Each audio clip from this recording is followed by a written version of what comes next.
Rəhim müəllim, Sabir mən əsgərlikdən gələndən bir 3 ay qabaq o getdi hərbi ixtimal, o da Rusun dövründə Rusiyada getdi, qulluq elədi.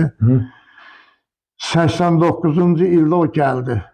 Gəldi, onunla biz məskunlaşmışdıq, mən Şuşadaydım, mən getdim Şuşaya, Atamgil Ağdam Bağbanlar kəndəydi. Bu hərbi qulluğu bitirib gələndə, bu gələr gedər ki, çota durar, Ağdamda hərbi komissarlığa, qeydiyyata durar. Bu orada bu müharibə, bu Qarabağ münaqişəsi yarandığına görə, bu oradan öz təhliflə, öz istəyinlə deyər ki, məni qeydiyyata mənə forma verin, mənə silah verin. Nə olsun, mən əsgərlikdən dünən gəlmişəm. Mən Qarabağda yaşayırıq, bizim torpaqdır, bütün millətimizdir bu.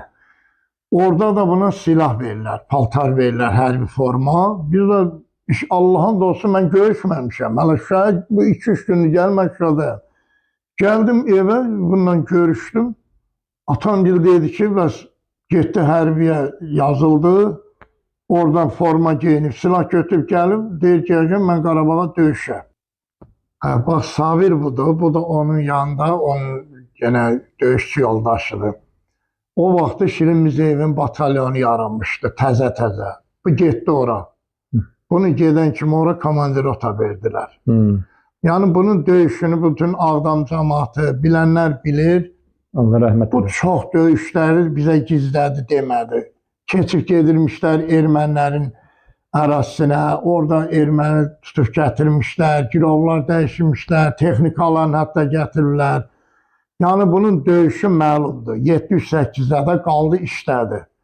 Sonra bu elə oldu ki, bu Ağdam işğal olan vaxtı, bu qardaşım Füzuli, bu uşaq imiş.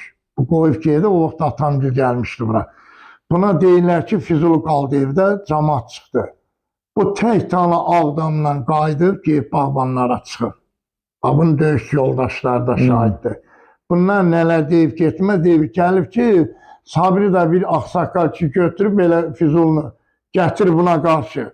Həzən götürüb gedib, bu cəmaatı da təmiz ki, yan-yon eləyirlər, yerləşdirirlər, bu bir də qayıtdı döyüşə.